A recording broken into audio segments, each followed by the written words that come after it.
එක ශ්‍රේණියේ මව්බස ක්‍රියාකාරම 3-8 පින්තූර ඇසුරින් කතන්දරයක් ගොඩනගමු. එකමත් එක කාලෙක ගම ගෙදර කුකුළු අම්මයි එයාගේ දරුවෝ 3 දෙනෙකුයි සතුටින් ජීවත් වුණා.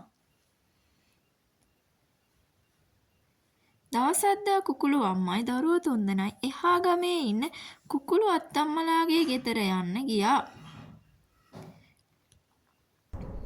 කුකුළු අත්තම්මගේ ගෙදර තිබුණේ ගඟෙන් එහා පැත්තේ ගමේ.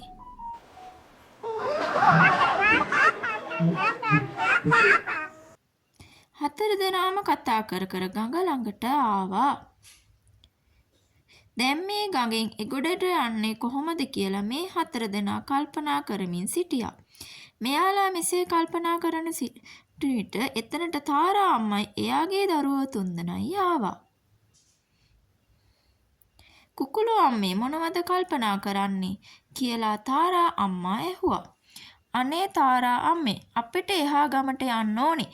ඒත් මේ ගඟෙන් යන්නේ කොහොමද කියලා තමයි කල්පනා කරන්නේ කියලා කුකුළු අම්මා කිව්වා.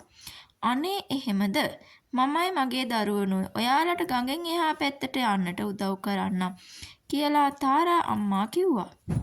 ඔයාලට ගොඩාක් ස්තුතියි කියලා කුකුළු අම්මා කිව්වා.